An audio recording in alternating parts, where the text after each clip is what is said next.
Israel's military says Hamas has lost control of northern Gaza as thousands of Palestinians are moving south to flee that fighting. CBS News' Joe Donlan joins us now with the latest on the situation in Gaza. Yeah, Jim and Marie, as the war continues and the humanitarian crisis grows, Israel is now facing pressure from some of its closest allies to pause the fighting.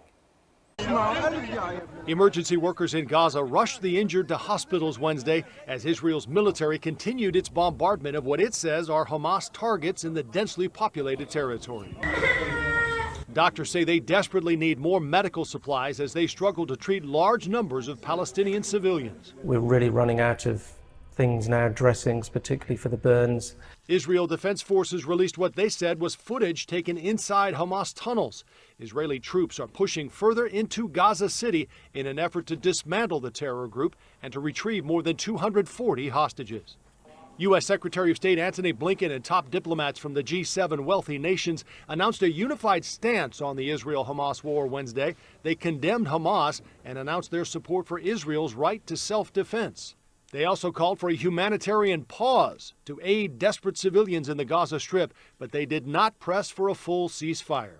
Those calling for an immediate ceasefire have an obligation to explain how to address the unacceptable result it would likely bring about. Hamas left in place with the capacity and stated intent to repeat October 7th again and again and again. In southern Israel, groups of volunteers helped clean up communities Hamas attacked on October 7th, while others filled in for farmers. We're here to help each other in arms in these times of war and these horrible, tragic times.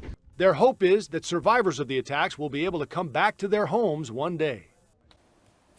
Biden administration officials said Wednesday more than 80 humanitarian trucks entered Gaza in the past 24 hours, and they say they are working to even increase that number more. They also said roughly 500 to 600 Americans and their families remain in Gaza, and they are actively working to get them out. Jim and Marie? Yeah, so many worried families watching that closely. Thank you so much, Joe.